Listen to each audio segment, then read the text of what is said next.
population donc, de cette décision. Près de 9000 tonnes de sardines sont produites chaque année sur le territoire gabonais. Ces sardines sont transformées toujours sur le territoire gabonais et nous avons constaté malheureusement que ces 9000 tonnes qui sont produites et transformées sont quasiment complètement exportées hors du territoire. Nous observons donc des pénuries donc, de cette ressource qui est censée être accessible donc, à toute la population. Et très prisée dans les villages. Et très prisée, bien évidemment. Nous arrivons à un constat qui est flagrant où il y a des provinces du Gabon qui ne connaissent pas l'existence de cette... je veux dire, qui n'ont pas accès de manière commerciale à cette ressource. Et c'est une filière, en fait, qui est informelle. Les opérateurs donc, qui exercent donc, dans cette filière ne sont pas connus.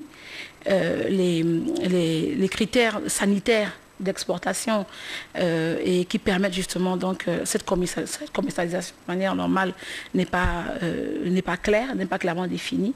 Et donc nos services ont décidé donc de faire la lumière en fait sur ce secteur et donc de permettre une visibilité claire à l'économie d'ailleurs, parce que nous ne pouvons pas concevoir qu'il y ait une opération de ce genre qui se fait sur l'étendue du territoire et qu'aucun impôt par exemple n'est payé.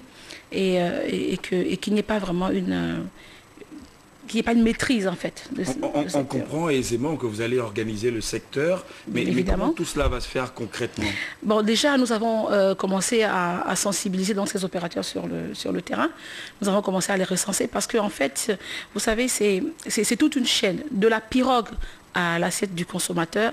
Et, il faut qu'il y ait un suivi clair de cette ressource-là. Où est-ce qu'elle est pêchée? Comment est-ce qu'elle est pêchée? Lorsqu'elle arrive donc chez ce transformateur ou cette transformatrice, quels sont les moyens qu'elle utilise donc pour transformer la ressource? Et lorsqu'elle décide de l'exporter, quelles sont les mesures qui sont mises en place? Donc, il n'est donc pas concevable que l'État ne soit même pas informé de comment tout ce process-là se fait. Donc, et bien évidemment, une ressource qui est exportée est censée répondre à un certain nombre de normes. Donc, même quand elle est vendue à l'intérieur du pays, elle doit répondre à un certain nombre de normes. Donc nous, en tant qu'administration compétente, nous avons la charge non seulement d'organiser ce secteur, mais de permettre à la population d'avoir accès de manière facile à une ressource qui est prisée et qui ne devrait pas coûter cher. Il n'est pas concevable que nous ayons 3 petites sardines à 200 francs sur le marché, alors que les plus belles tailles sont exportées. D'accord. En termes de conclusion, peut-être nous dire à quand estimez-vous la réouverture? Bon, nous fermons cette exportation pour 6 mois. Ces 6 mois nous permettent en fait de complètement réorganiser la structure et permettre justement à toutes les provinces du Gabon d'être approvisionnées en sardines fumées. Madame Nonché Loïs Alela, le directeur général de la pêche sur le plateau de Gabon Télévision. Merci d'avoir répondu favorablement à notre invitation. Merci. Restez avec nous pour parler de la politique, à présent la page politique de cette édition d'information. Les congrès provinciaux au Parti démocratique gabonais ont débuté aujourd'hui et simultanément dans les 9 provinces du pays en prélude à la tenue du 10e congrès de cette formation politique. Les travaux sont placés sous le thème « Le Gabon, patriotisme pour une alliance ». Patriotisme pour une alliance, l'étape de l'estuaire avec Cédric Mollet-Malonga et Jean-Pierre Moussouami de Timboué.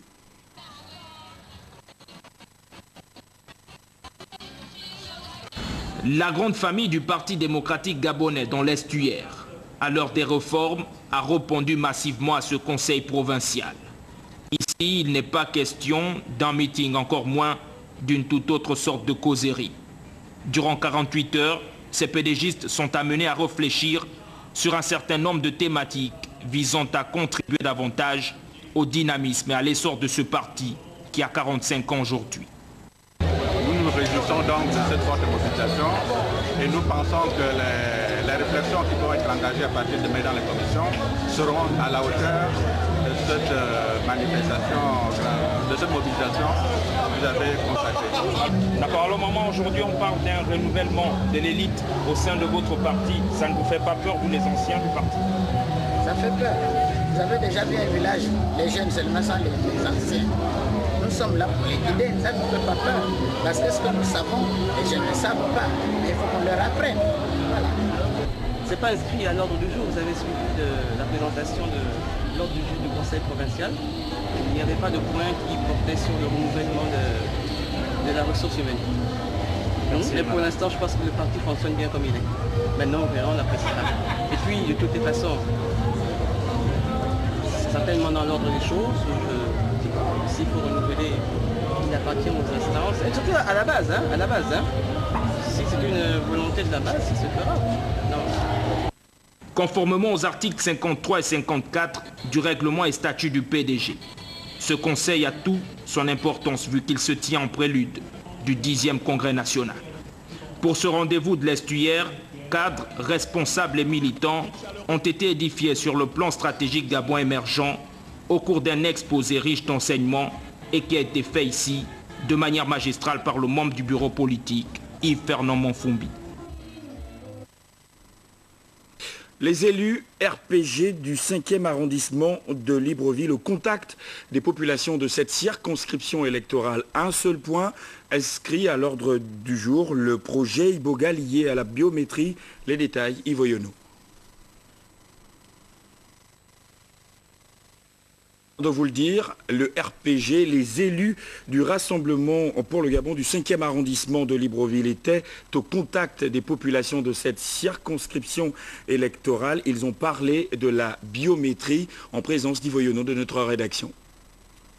Malgré la forte pluie qui s'est abattue, rien n'a été assez pour freiner l'élan partisan des rassembleurs du 5e arrondissement. Sur ces lieux, les élus du parti de Paul Mba Abessol effectuaient un déplacement patriotique. Et dans le fond, cette mission était républicaine.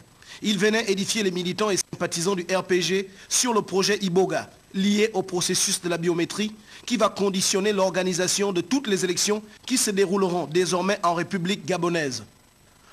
Alors, la biométrie est une technique qui consiste donc ici à inclure des données à la fois civiles et biométriques. Il y a l'ajout d'autres données qu'on appelle les données biométriques. Ces données biométriques tournent aujourd'hui, à ce jour, autour des empreintes digitales qu'on va désormais prélever lors de l'enrôlement. Il y a également la photo qui va être prise. Donc, au terme de la loi qui va être révisée, ce sont ces données-là qui vont entrer dans le processus électoral.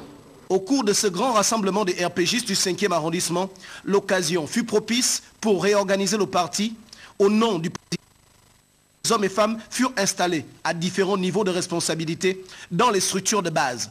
En politique, je pense que c'est le maître mot, c'est la persévérance. Quelles que soient les difficultés, il nous faut continuer le combat que nous avons commencé il y a plusieurs décennies déjà.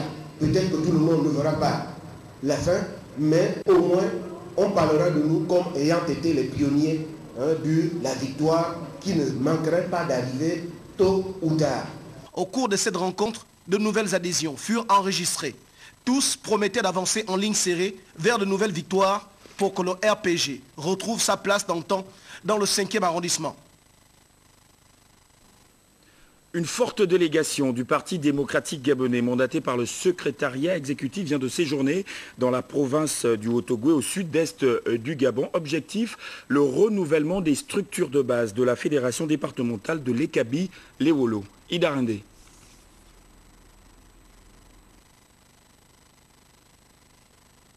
Je viens de vous le dire, nous allons tout de suite dans la province du Haut-Ogooué pour parler de cette forte délégation du Parti démocratique gabonais qui vient d'y séjourner. Objectif, le renouvellement des structures de base. Ida Rindé.